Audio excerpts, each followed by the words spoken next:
क्या आप जानना चाहते हैं कि सरकारी दफ्तर में क्या चल रहा है? क्या आपको लगता है कि आपके पास ये जानने का हक है?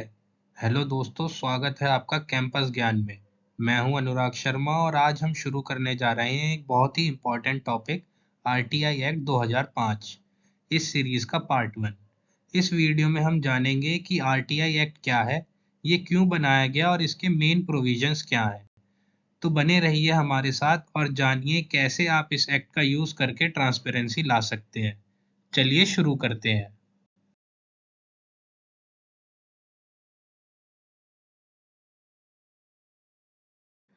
तो सबसे पहले बात करते हैं आरटीआई एक्ट के प्रियम्बल की। आखिर इसका मकसद क्या है? आरटीआई एक्ट का मेन ऑब्जेक्टिव है सिटीजन को सारी सरकारी एजेंसी से इंफॉर्मेशन लेने का हक देना। इसका पर्पस है देश में ट्रांसपेरेंसी और अकाउंटेबिलिटी बढ़ाना और करप्शन को कम करना। इस एक्ट के लिए दो इम्पोर्टेंट इंस्टीट्यूशन बनाए गए हैं, सेंट्रल इंफॉर्मेशन कमीशन सीआईसी और एसआईसी स्टेट इंफॉर्मेशन कमीशन।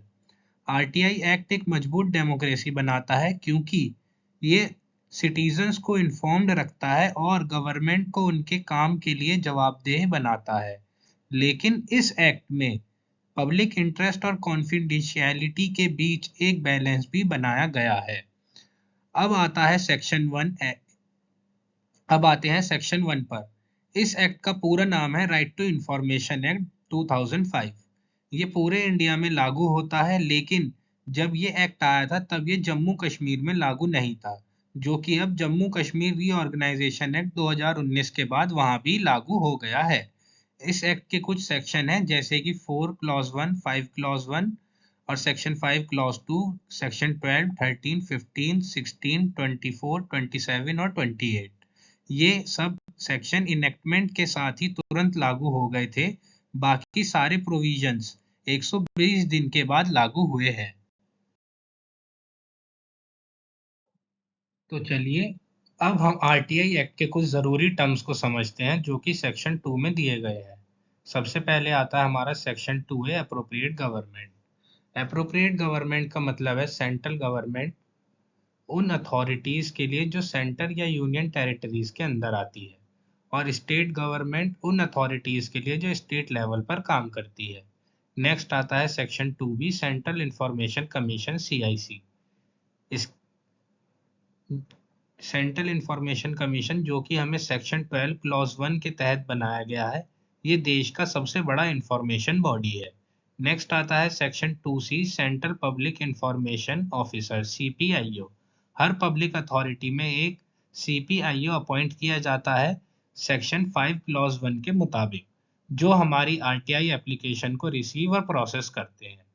इसमें असिस्टेंट सीपीआईओ भी शामिल होते हैं जो सेक्शन 5 क्लॉज 2 के अंदर आते हैं। नेक्स्ट आता है हमारा section 2D, chief information commissioner और इंफॉर्मेशनर कमिश्नर, जो कि सेक्शन 12 क्लॉज 3 के तहत अपॉइंट किया जाता है। ये आरटीआई की अपील्स को सुनने और फैसले देने के लिए जिम्मेदार होते हैं। नेक्स्ट आता है हमारा section 2E, competent authority. Competent authority का मतलब है वो शख्स या बॉडी जो आरटीआई से रिलेटेड डिसीजन लेने के लिए ऑथराइज्ड है, जैसे कि लोकसभा या स्टेट असेंबली के स्पीकर, सुप्रीम कोर्ट के चीफ जस्टिस ऑफ इंडिया और हाई कोर्ट के चीफ जस्टिस, कॉन्स्टिट्यूशनल बॉडी के लिए प्रेसिडेंट या गवर्नर, और यूनियन टेरिटरीज के लिए एडमिनिस्ट्रेटर अंडर आर्टिकल 239। नेक्स्ट आता है हमारा सेक्शन 2F, इंफॉर्मेशन। और सबसे इम्पोर्टेंट, इंफॉर्मेशन का मतलब बहुत ब्रॉड है। इसमें हर तरह के records, email, documents, memo, reports, contracts और इलेक्ट्रॉनिक फॉर्म में जो भी मौजूद डेटा है वो सभी शामिल किया गया है। इसमें वो इंफॉर्मेशन भी आती है जो प्राइवेट बॉडीज से रिलेटेड है, लेकिन पब्लिक अथॉरिटीज उन्हें एग्जिस्टिंग लॉज के तहत एक्सेस कर सकती है।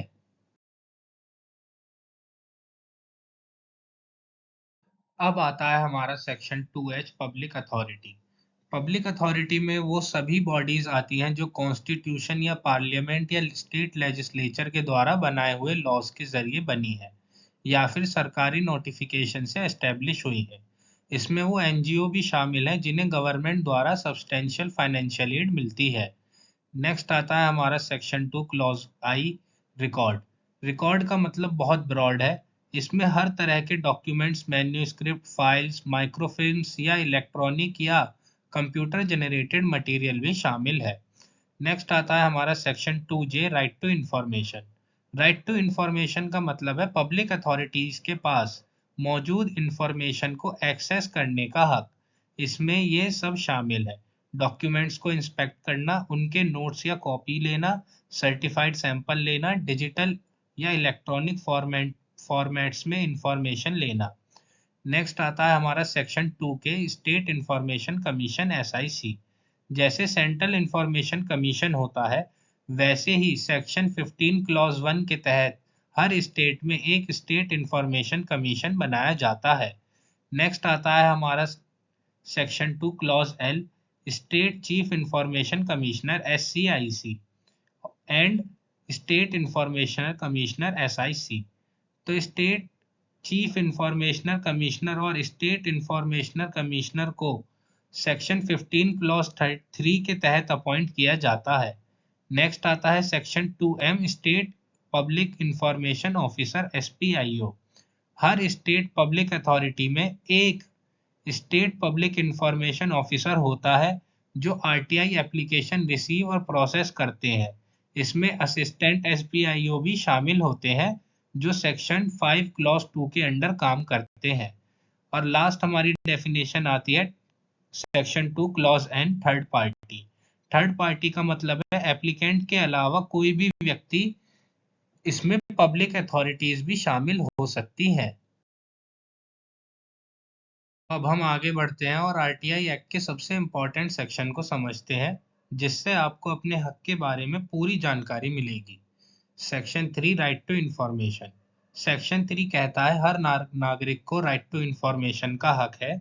आपको इस हक से किसी भी जाति, धर्म या वर्ग के आधार पर रोका नहीं जा सकता है। अब आता है हमारा section 4, obligation of public authority. तो सेक्शन 4 पब्लिक अथॉरिटीज की जिम्मेदारियों के बारे में बताता है। इस एक्ट को असरदार बनाने के लिए ये जरूरी है कि सरकारी विभाग खुद ही प्रोएक्टिव हो। अब आता है सेक्शन 4 क्लॉज 1 के तहत हर पब्लिक अथॉरिटी की जिम्मेदारी है कि वो रिकॉर्ड मेंटेन करे, उन्हें सही ढंग से कैटलॉग और इंडेक्स करना, रिसोर्सेज के अनुसार रिकॉर्ड्स को कंप्यूटराइज्ड और नेटवर्क करना ताकि उन्हें आसानी से एक्सेस किया जा सके।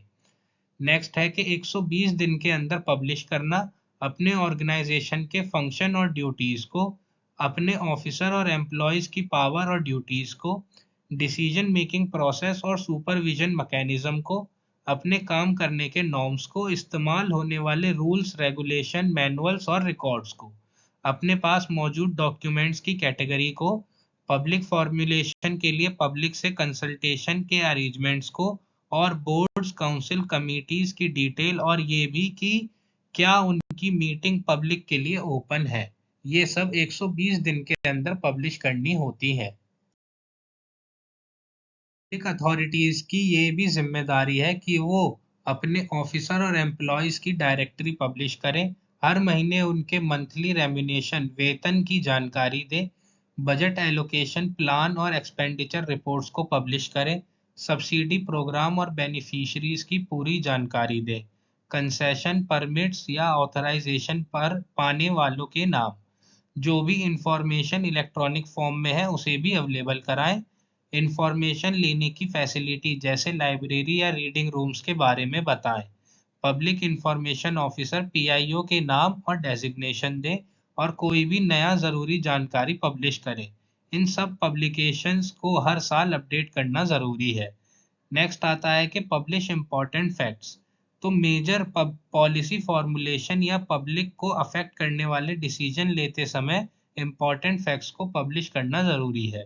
नेक्स्ट आता है प्रोवाइड रीजंस, के कोई भी एडमिनिस्ट्रेटिव या क्वासी जुडिशियल डिसीजन अगर किसी व्यक्ति को अफेक्ट करता है तो उसको उस डिसीजन के पीछे का कारण बताना ज़रूरी है।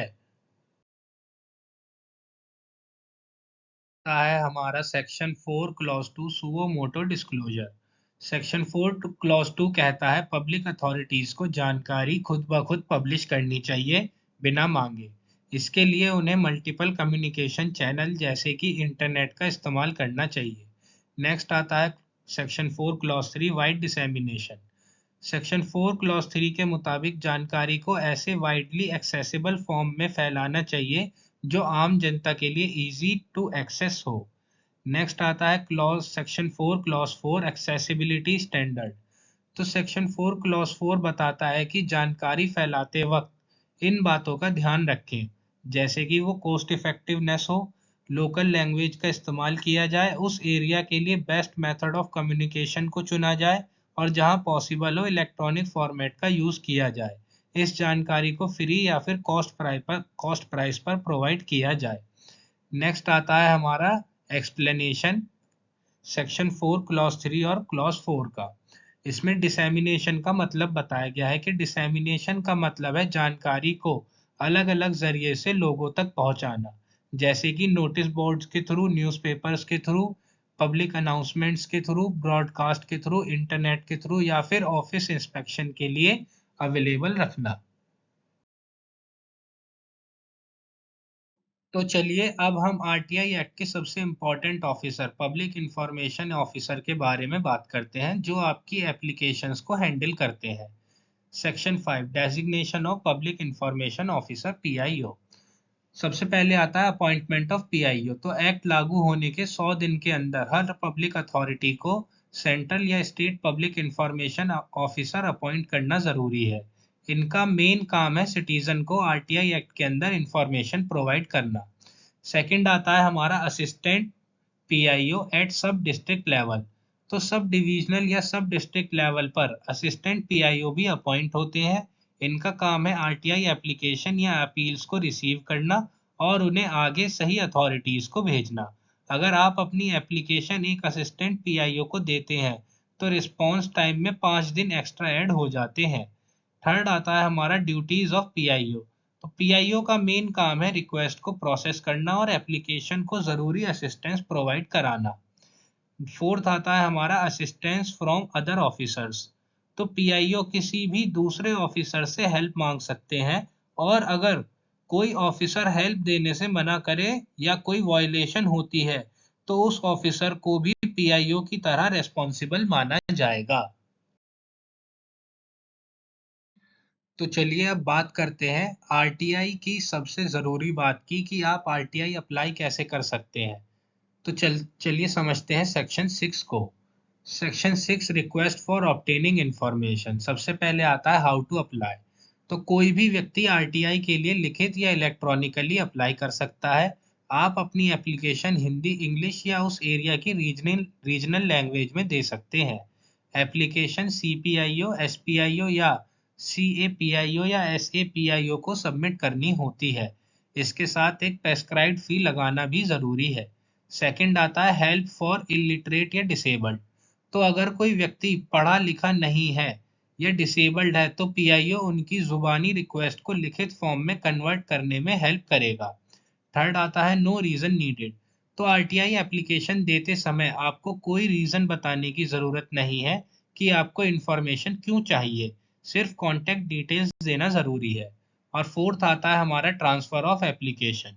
अगर आपने गलती से गलत पब्लिक अथॉरिटी को एप्लीकेशन दे दी है तो उस अथॉरिटी को ये एप्लीकेशन 5 दिन के अंदर सही पब्लिक अथॉरिटी को ट्रांसफ़र करनी होगी और एप्लीकेंट को इसकी जानकारी देनी होगी।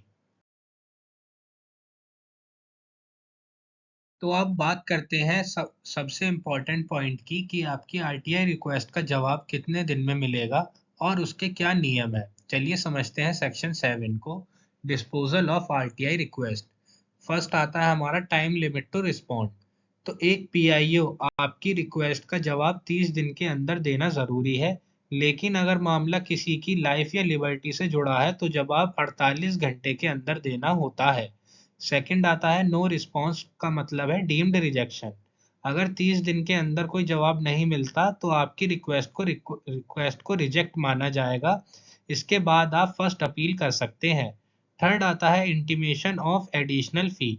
अगर आपको एक्स्ट्रा फी देनी है तो पीआईओ आपको उसका एग्जैक्ट अमाउंट और कैलकुलेशन बताएगा। इसके साथ आपको ये भी बताया जाएगा कि इस फी के खिलाफ अपील करने का हक है या नहीं। फोर्थ आता है सपोर्ट फॉर डिसेबल्ड एप्लीकेंट। तो पीआईओ को ये इंश्योर करना होगा कि डिसेबल्ड एप्लीकेंट्स को इंफॉर्मेशन एक्सेसिबल फॉर्मेट में मिले जैसे कि ब्रेल।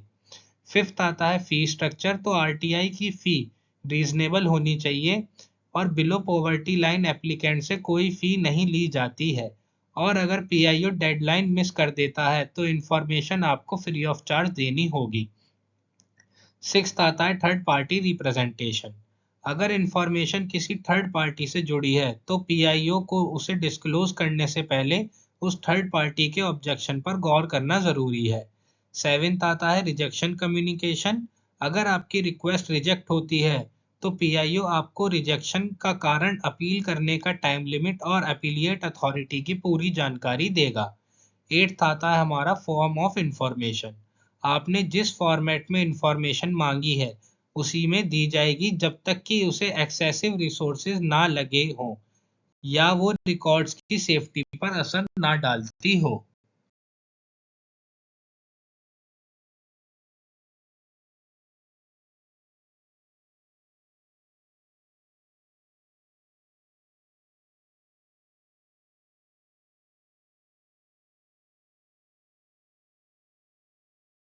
तो दोस्तों ये था आरटीआई एक्ट 2005 का पार्ट वन का ओवरव्यू। हमने इस वीडियो में एक्ट के जरूरी सेक्शंस को डिटेल में समझा। अगले पार्ट में हम बात करेंगे इससे जुड़े पेनल्टीज, अपील्स और एग्जम्पशन की। अगर आपका कोई सवाल है तो कमेंट सेक्शन में जरूर पूछिए। मिलते हैं अगले वीडियो में, तब तक के लिए जय हिंद। तो दोस्तों ये था आरटीआई